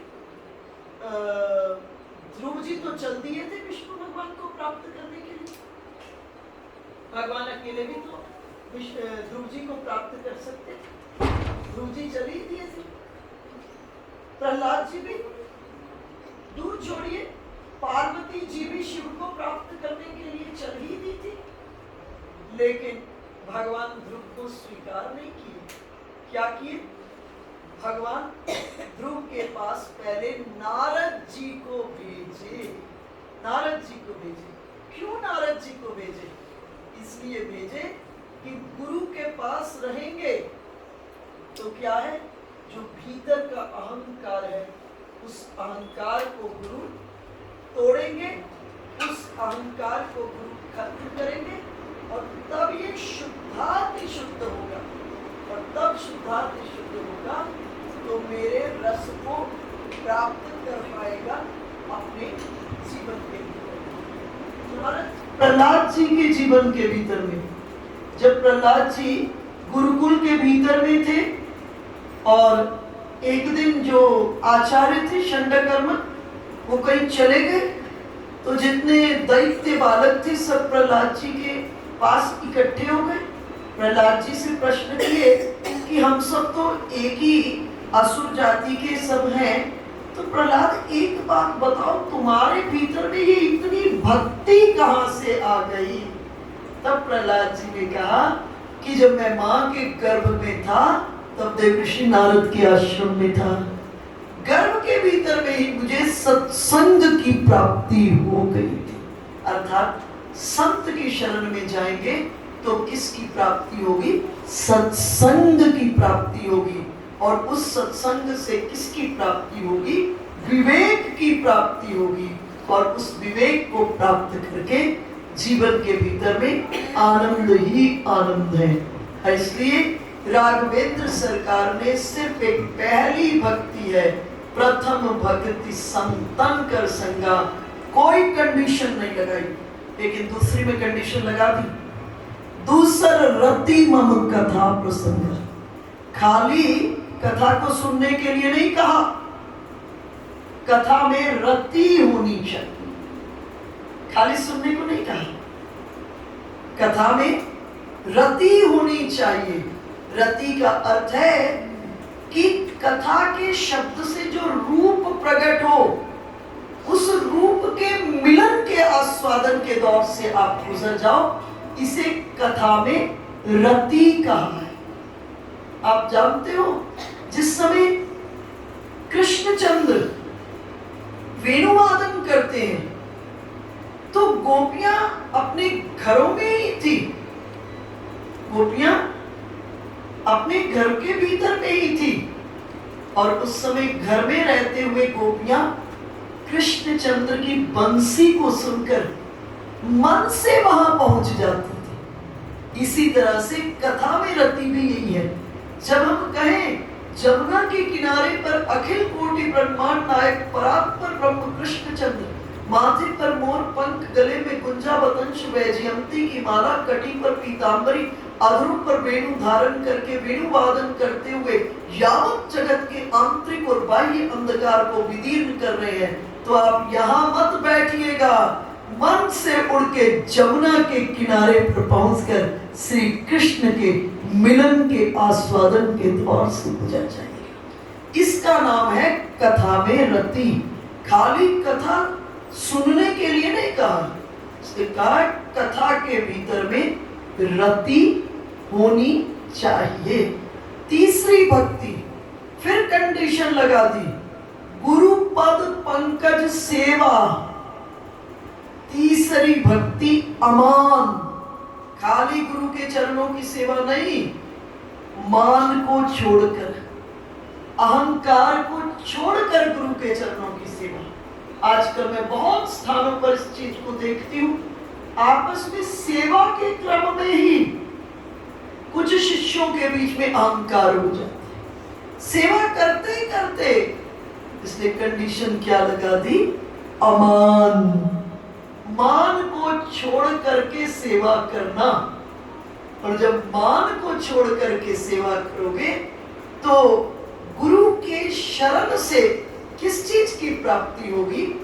गुरु ने जिस ब्रह्म रस का आस्वादन किया है, देखो गुरु को बोलने की बिल्कुल आवश्यकता नहीं, गुरु से जो मौन प्रवाहित होता है, जब अमान होकर गुरु की शरण में जाते हो, उस मौन को सुनने की कला आती है, शब्द को नहीं। देखो सनातन धर्म की सबसे बड़ी खोज क्या है? सबसे बड़ी खोज है आकार में निराकार को खोज लेना, आकार में निराकार को खोज लेना, जिसको मैं कल कह रही थी कि माया मेरे हिसाब से प्रकट ब्रह्म है। उस प्रकट माया रूपी ब्रह्म में अप्रगट जो परमात्मा छुपा है उसको खोजें। इसलिए सनातन धर्म की सबसे बड़ी खोज अगर कोई है तो यही है, आकार के भीतर में निराकार को खोज लेना, शब्द के भीतर में शून्य को खोज लेना, दृश्य के भीतर में अदृश्य को खोज लेना। ये सनातन धर्म की सबसे बड़ी खोज है। जितनी आप इस कला के भीतर में प्रवीण हो जाओ, मैं जब आपको देखने लगूं तो आपके भीतर में से मुस्कुराते हुए ठाकुर जी को खोजूं, इस आकार के भीतर में से मैं निराकार को खोजूं। ये सत्य है, ये आकार है तो इसमें निराकार है।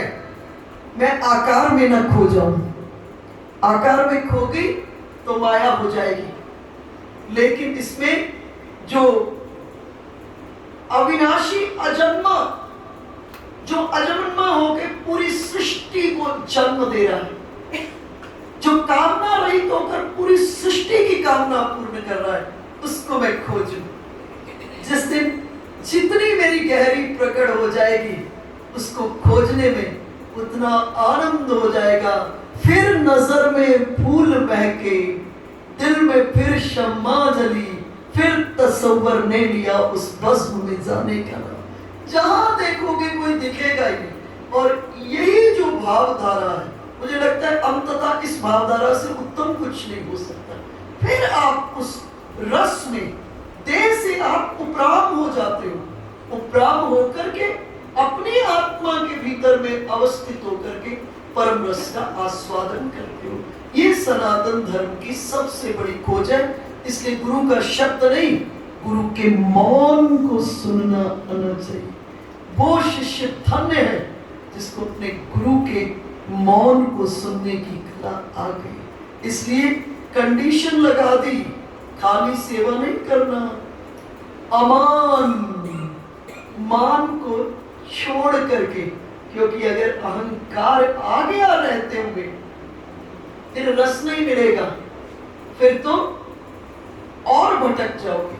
और मैंने बहुत ऐसे स्थान देखे हैं जीवन के भीतर में, बहुत ऐसे स्थान देखे हैं जहां पर सेवा करते करते अहंकार आ जाता है, सेवा करते करते अहंकार आ जाता है, और उस समय एक और गड़बड़ी हो जाती है। मूर्ख को ये ज्ञान होता है ना कि मैं मूर्ख हूं, भला है, परंतु जिस ज्ञानी के भीतर में अहंकार और विकार आ जाते हैं, उसे ये ज्ञान नहीं होता कि मेरे अंदर ये विकार हो गए।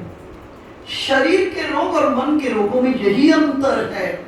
शरीर का रोग जिसको होता है उसको दिखता है, लेकिन मन का रोग जिसको होता है उसको अपने में नहीं दिखता, दूसरे में दिखता है। इसलिए बात पर साधना में बहुत विचार करना है। गुरु पद पंकज सेवा, खूब सेवा, लेकिन तीसरी भक्ति अमान, मान को छोड़ करके करना। चौथी भक्ति मम गुण गना, मेरे गुणों का गान करना, लेकिन कैसे गान करना? कपट को छोड़ के। चौथी भक्ति मम गुण गना, करई कपट तजी गान, कपट को छोड़ करके, अर्थात भक्ति के भीतर में कपट नहीं होना चाहिए। काकभूषुंडी जी उत्तरकांड में वर्णन करेंगे। बैठे हुए शिव मंदिर में कभी गुरुदेव आ गए, देख लिए काकभूषुंडी जी गुरु जी को, प्रणाम नहीं किए, परंतु महादेव ने तो देख लिया, तो अपना अभिनय करने लगे काकभूषुंडी जी कि मैं तो भजन कर रहा हूं, आप नहीं मुझे दिखाई दिए। गुरु सरल थे, गुरु को लगा शिष्य आनंद के भीतर में डूबा हुआ है, लेकिन देखा किसने? शिव ने देखा, महादेव ने देखा। और महादेव ने जब इस प्रकार के कपट को करते हुए देखा तो श्राप दे दिया 1000 जन्म तक। एक जन्म ने 1000 वर्ष जन्म के लिए। और जब ये दिया, गुरु की करुणा फूट पड़ी और गुरु ने इस जगह नमामि शमीशान निर्वाण रूपम विभुम व्यापकम ब्रह्म वेद स्वरूप शिव की स्तुति की। और महादेव ने कहा, ये चेला जो बैठा है आपका कपट कर रहा है, मैं देख लिया हूं। पर गुरु की करुणा फूट के पड़ी, महादेव के चरण पकड़ लिए। महादेव कहे, अब श्राप तो दे ही दिया हूं, बस इतनी सी बात है, इसको जन्मने और मरने का दुख नहीं होगा। ये जन्मे का मरेगा, जन्मेगा मरेगा, जन्मेगा मरेगा, दुख नहीं होगा। और इससे मुक्त होकर फिर इसे शुद्धाति शुद्ध भक्ति की प्राप्ति होगी।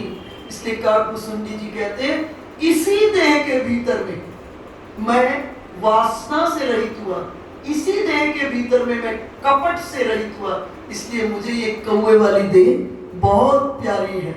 और कितनी प्यारी, कितना इसमें कपट से मुक्त हुए। जिस समय युद्ध के भीतर में श्री राम को नागपाश के भीतर में मेघनाथ जी ने बांध दिया और श्री राम नागपाश में बंधे हुए थे, और गरुड़ जी ने उन सर्पों को खा खा कर उनको नागपाश से मुक्त किया। और जब नागपाश से मुक्त किया तो गरुड़ जी के मन में संशय आ गया। देखो, भगवान के पास रहने वालों के मन में भी संशय आ जाता है। इसलिए नवदा भक्ति को इतनी बारीकी, ये बहुत लग रही है सादी सादी बात, लेकिन भगवान के पास रहने वालों को भी जीवन में संशय आ जाता है। भगवान के पास रहने वालों के भी जीवन में अहंकार आ जाता है।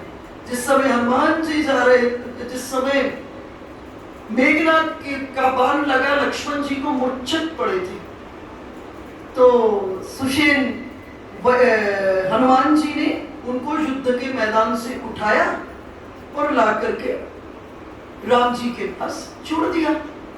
सुषेण वैद्य ने बताया कि प्रातः काल होने से पहले संजीवनी बूटी नहीं लाओगे तो इनके प्राणों की रक्षा नहीं होगी। भगवान ने हनुमान जी को आदेश किया। हनुमान जी जब रास्ते में जा रहे थे, उनको भी अहंकार हो गया। हनुमान जी सोचने लगे, अगर मैं नहीं होता तो कौन लक्ष्मण को रणअंजन से उठा के लाते। फिर सोचने लगे, मैं ना होता तो कौन संजीवनी बूटी लेकर के आते। हमारे हृदय में जो कुछ होता है उसकी खबर सबसे पहले ठाकुर जी को। भगवान विचार किए, ये लक्ष्मण बीमार हुआ तो मैंने हनुमान रूपी वैद्य को ढूंढा, अब ये हनुमान ही बीमार हो गया, अब मैं किस वैद्य को ढूंढूं। तब भगवान को याद आते हैं अवध के वैद्य भरतलाल जी, और भरत जी के बारे में कह रहे हैं, भरत दरस मेटा भवरोग। भरत जी के दर्शनों से भवरोग से जीव मुक्त हो जाता है। और हनुमान जी संजीवनी बूटी का पर्वत लेकर के अवध के आकाश से उड़ रहे थे। जब उड़ रहे थे उसी वक्त भरतलाल जी की दृष्टि पड़ी, कोई अवध के आकाश से ऊपर उड़ के जा रहा है। और भरतलाल जी ने बाण संधान किया और हनुमान जी राम राम राम कहते हुए भूमि पर गिरे। भरतलाल जी को बहुत पीड़ा हुई कि मुझसे तो एक और अपराध हो गया, एक राम भक्त के ऊपर में मैंने बाण संधान कर दिया। और तभी हनुमान जी ने क्या देखा, जब वो भूमि पर गिरे ना हनुमान जी, तो उन्होंने क्या देखा, वो जो संजीवनी बूटी का पर्वत उठा के लाए थे ना, वो हवा में लटक रहा था, हवा में झूल रहा था।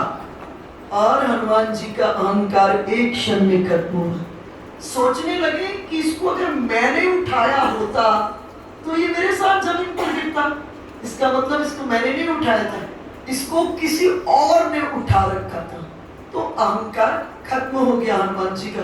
अब हनुमान जी के मन में घबराहट हुई कि प्रातः काल होने वाला है और सुषेण वैद्य का आदेश था प्रातः काल होने से पहले लेकर के आने।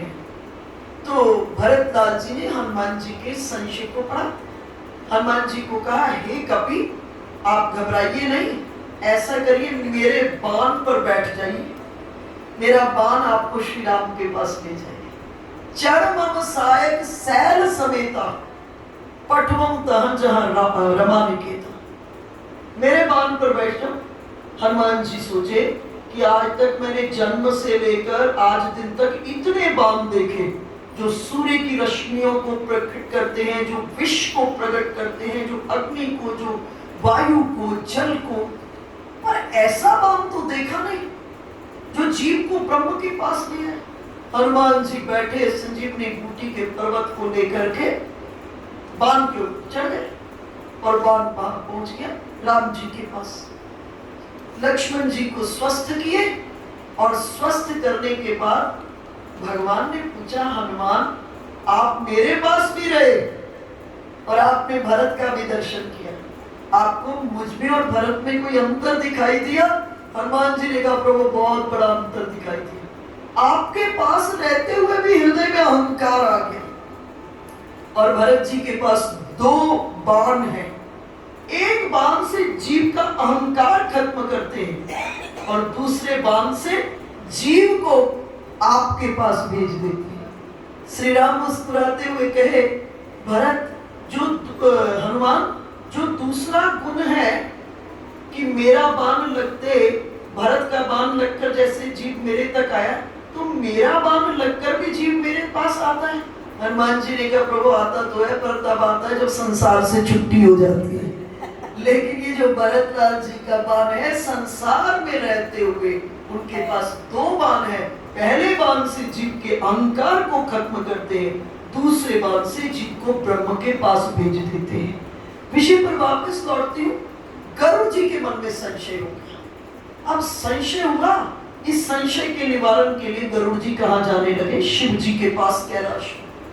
जब गरुड़ जी जा रहे थे, रास्ते में शिव जी मिल गए और गरुड़ जी ने अपने संशय को शिव जी को कहा। महादेव ने कहा, महादेव विचार किए कि ऐसे इसका संशय नहीं खत्म होगा, ऐसा करता हूं, इसको काकभुसुंडी जी के पास भेजता हूं, क्योंकि काकभुसुंडी जी पक्षियों में सबसे छोटे पक्षी हैं और गरुड़ राजा है। जब ये राजा जाएगा ना तो अपने आप इसका अहंकार खत्म हो जाएगा, क्योंकि छोटे के पास ज्ञान प्राप्त करने जा रहे। तो भगवान शंकर ने कहा, मिलम गरुड़ मार्ग मोही कवन भांति समझाऊं तो, रास्ते में मिले हो, इतना गहरा प्रश्न कर रहे हो, कैसे समझाऊं? ऐसा करो, जाओ काकभुसुंडी जी के पास और वहां आपका संशय का निवारण हो। और अभी जा ही रहे हैं, गरुड़ जी पहुंचे नहीं है, तब देखा, दूर से देखा काकभुसुंडी जी का पावन आश्रम, और देखते ही क्या हुआ, मिटाऊ शोक संशय नाना भ्रम। जैसे ही दूर से देखा, अभी सत्संग नहीं हुआ, कुछ नहीं हुआ, दूर से देखते ही मिटेऊ शोक संशय नाना भ्रम। शोक संशय और नाना भ्रम एक क्षण के भीतर में खत्म हो गया। ये किसका परिणाम था? निरंतर उस स्थान पर राम कथा, और कब से? 27 कल्प से कर रहे हैं। ठाकुर सुनी जी 27 कल्प से नीलगिरी पर्वत पर राम कथा कर रहे हैं, और उस राम कथा के कारण उस जगह के एक एक परमाणु जो है वो राममय हो गया, और उस मैग्नेटिक रेंज में प्रवेश करते ही सारे का सारा संशय, शोक, मोह खत्म हो गया। इसलिए भगवान जो इन विषयों की चर्चा कर रहे हैं बड़े सूक्ष्म है। ऐसे सुनने में लगेगा नवदा भक्ति बड़ी सरल है, नहीं, जब रहते हैं पास में तो अपने भीतर में ये विकार दिखने लगते हैं कि यहाँ हम हमेशा अनुसंधानमय रहें, अपना अंतरावलोकन करते रहें, समय समय पर हमारे भीतर में कहाँ कहाँ कौन सी कमी आ रही है।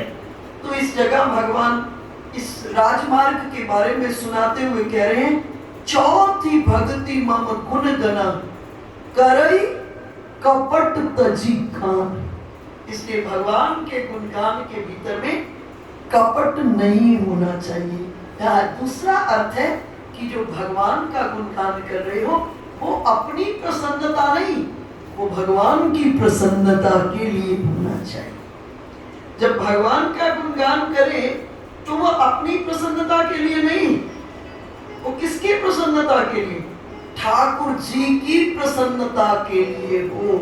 और जब ये उद्देश्य हो जाएगा कि ये जो गुणगान है वो ठाकुर जी की प्रसन्नता के लिए है, अर्थात प्रभु इससे आपको आनंद की प्राप्ति हो, प्रभु इससे आपको आनंद की प्राप्ति हो, जब ये वृत्ति आ जाएगी तो उस गुणगान के भीतर में कपट आ नहीं सकता।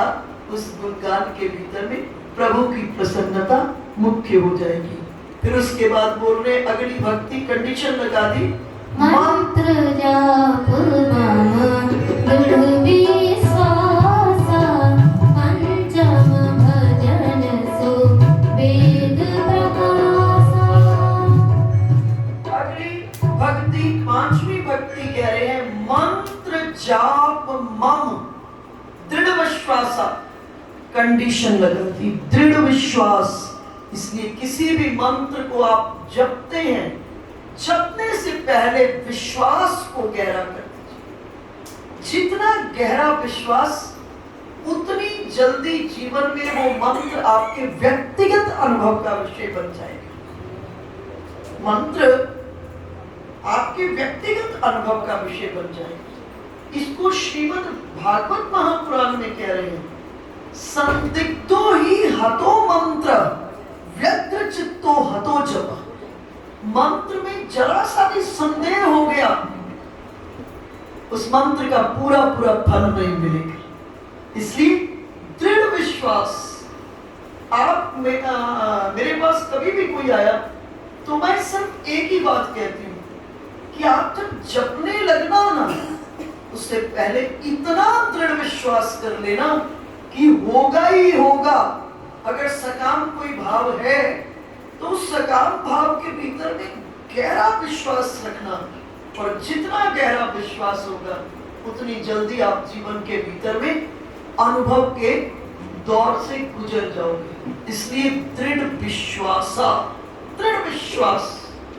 इसलिए जब से पहले इस विश्वास अपने इष्ट देव के ऊपर, मंत्र के ऊपर में आप विश्वास कीजिए, और जब आपका विश्वास गहरा हो जाएगा सहज के भीतर में वो मंत्र फलित हो जाएगा। ऐसा नहीं माला तो कर में फिरे, जीव फिरे मुख माही, और मलवा तो चंद से फिरे, ऐसो सुमरन नहीं। ठीक है, ऐसा जप जरूर होगा, मैं इसको क्रिटिसाइज नहीं कर रही, ये जप जरूर हो सकता है, लेकिन सुमिरन नहीं हो सकता। आजकल तो अजीब अजीब सी सिचुएशंस लोगों ने क्रिएट कर दी हैं। मैं हिमाचल में एक जगह जाती हूँ, वहां पर उन लोगों ने उन्होंने एक अजीब सा सिचुएशन, सारे व्यक्ति हाथ में लिए वो cut cut cut cut cut cut cut cut. मैंने कहा कर क्या रहे हो, मुझे ये बताओ कर क्या रहे हो? बोले वो हमने टारगेट रखा हुआ लाख आज जपना है दिन में। कोई कहेगा मैंने आज 250 माला जप ली। अरे कहाँ, जो बेहिसाब देने वाला है उसको गिन गिन के क्या जपोगे? बस वो जपने में होना चाहिए, खाली वाणी के तल पर नहीं, वाणी के तल पर नहीं। इसलिए क्या करना, स्वरूपा अनुसंधान करते हुए सिर्फ एक माला जपना। मेरी बात बिल्कुल नहीं मानना, इसको करके देखना और इसके प्रभाव को अनुभव करना। आप बाकी सारा दिन खूब जपिए, मेरी उससे बिल्कुल किसी का विरोध नहीं है, लेकिन एक माला स्वरूपा अनुसंधान करते हुए जपना। सपोज आपका मंत्र है ओम नमो नारायणाय, या मंत्र है ओम नमः शिवाय, या मंत्र है ईं कृष्णाय गोविंदाय गोपीजन वल्लभाय स्वाहा। कोई भी मंत्र है, सपोज मंत्र है ओम नमः शिवाय या ओम नमो नारायणाय, कोई भी मंत्र है। ओम कहें, मन की स्क्रीन पर नारायण होने चाहिए।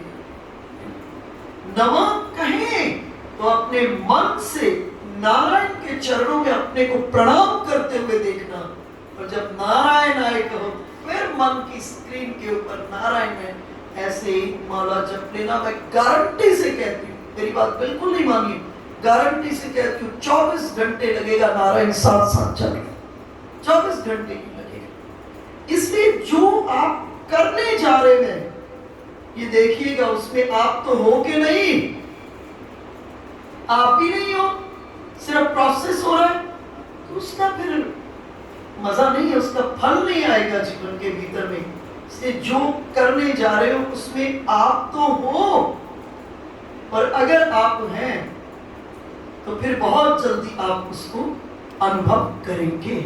इसलिए मंत्र जाप मम दृढ़ विश्वास, विश्वास दृढ़ रखिएगा। और छठ दम सील बिरति बहु कर्म, इसको बहुत ध्यान रखिए।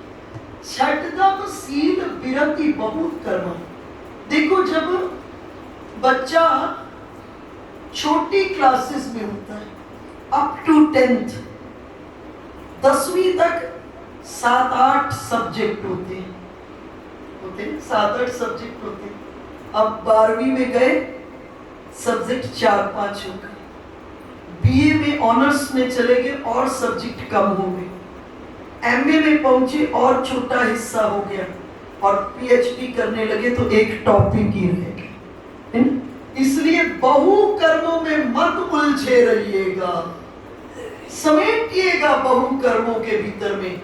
कई लोगों को मैं देखती हूँ यूं भगवान के प्रति कुछ भी किया जाना, कुछ भी किया जाना उसमें श्रेय ही है, लेकिन अगर रस का, वास्तविक रस को पीना चाहते हैं तो बहु कर्मों से अपने आप को समेटने की कोशिश कीजिएगा। एक भरोसो, एक बल, एक आस विश्वास, बस एक ही जगह। आपको जल चाहिए ना, आपने यहां खोदा,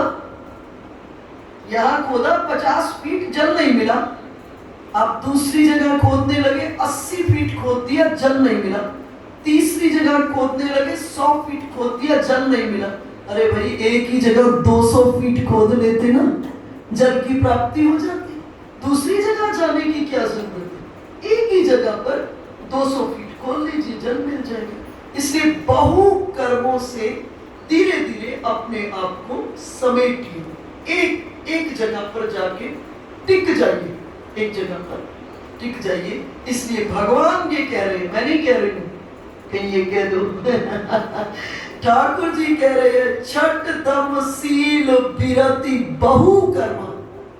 जो बहुत सारा उलझे हुए, उस उलझन से अपने आप को समेटना। आपके इष्ट देव सर्व सामर्थ्यवान है, उससे भी ऊपर जाइए। इस संसार में जो कुछ भी है वो आपके ही इष्ट है, और ऊपर की दृष्टि में जाइए, है ना। और आप जो कह रहे हो अपने इष्ट देव को समर्पित कर रहे हो, काफी है, ज्यादा उलझने की आवश्यकता नहीं है। सातवीं भक्ति कह रहे हैं, सातम सम मोहि मय जग देखा, मोते अधिक संत करि लेखा। कहे सातवीं भक्ति है, पूरे संसार के भीतर में आप मुझको, पूरे जगत के भीतर में आप मुझको देखना, लेकिन जब कोई संत आ जाए तो मुझसे भी ज्यादा उनको सम्मान देना। इसको सचल तीर्थ और अचल तीर्थ के रूप में आप कह सकते हैं। उछल के आपके पास आ रहे हैं, इसलिए भगवान ने कहा मोते अधिक संत कर लेखा। जब कोई संत जीवन में आ जाए तो मुझसे अधिक आप उनको सम्मान देना। अब भाई घर में कोई संत आ जाए, अब आपने इतना बड़ा प्रोसेस पूजा का है और सुबह में उनकी सेवा में भी, अब घर में आए तो कुछ खिलाओगे, सही कुछ पिलाओगे, तो क्या है आपका, आप उसमें उलझे हो, उधर से आप उसको कर ही नहीं पाए। इसलिए भगवान ने इस बात को इस तरह से कहा है, मोते अधिक संत कर लेखा। अब संत भी किसको किसमें संत के रूप में दर्शन हो जाए, ये भी बहुत ऊपर की बात है। भाई कोई सफेद कपड़ा पहना हुआ है, मेरे से तो कोई पूछता है भाई ये क्यों, तो मैं एक ही बात कहती हूँ, इससे मुझे बड़ी फैसिलिटी है। अब सुबह उठ के ये नहीं सोचना पड़ता क्या पहनना, अब सदा बाहर यही दो चार है, आंख बंद करके भी ऐसे पकड़ लेते हैं, उसी नहीं निकलना। कोई सोच की रेंज खत्म हो गई अब कि क्या पहनना, इससे मेरे को बड़ी फैसिलिटी है। और सनातन धर्म ने सन्यासी को वेश दिया, बाकी किसी को वेश नहीं दिया, जिसने सन्यास की दीक्षा ले ली है। और सन्यास का धर्म बड़ा कठिन धर्म है। आज भारतवर्ष के भीतर में इस समय मुश्किल ही है, कोई एक आध होंगे, एक दो चार होंगे जो समाज में नहीं आ रहे होंगे, जो सन्यास धर्म का पालन कर रहे हैं। आज से पहले त्रिदंडी स्वामी जी थे, सन्यासी के लिए क्या धर्म है, उसको नदी के किनारे पर ही रहना। सन्यासी के लिए धर्म क्या है, सूर्य की धूप में पका हुआ ही वस्तु खाना है। इतना कठोर सन्यासी के लिए धर्म है। सन्यासी को कह दिया अब दीक्षा होगी, तुम्हारी समाज में कोई जरूरत भी नहीं है, तुम्हारी अब समाज में कोई उपयोगिता एज सच नहीं है। अगर कोई ज्ञान देने के लिए आना है तो वस्त्र पहन के आ जाना, वरना जंगल के भीतर में तुम्हें वस्त्र की भी आवश्यकता नहीं। तो बहुत कठिन सन्यास की दीक्षा है। और आज इस भारतवर्ष में कोई एक आध परसेंट तो नहीं, एक दो लोग ही आपको दिखाई देंगे बिरले, जो इस सन्यास का धर्म का पालन कर रहे हैं। इसलिए कह दिया मोते अधिक संत कर लेके। जब भी जीवन के भीतर में कोई संत आ जाए तो उन्हें मुझसे भी अधिक सम्मान देना। अगली भक्ति कह रहे हैं, आठम जथा लाभ संतोष।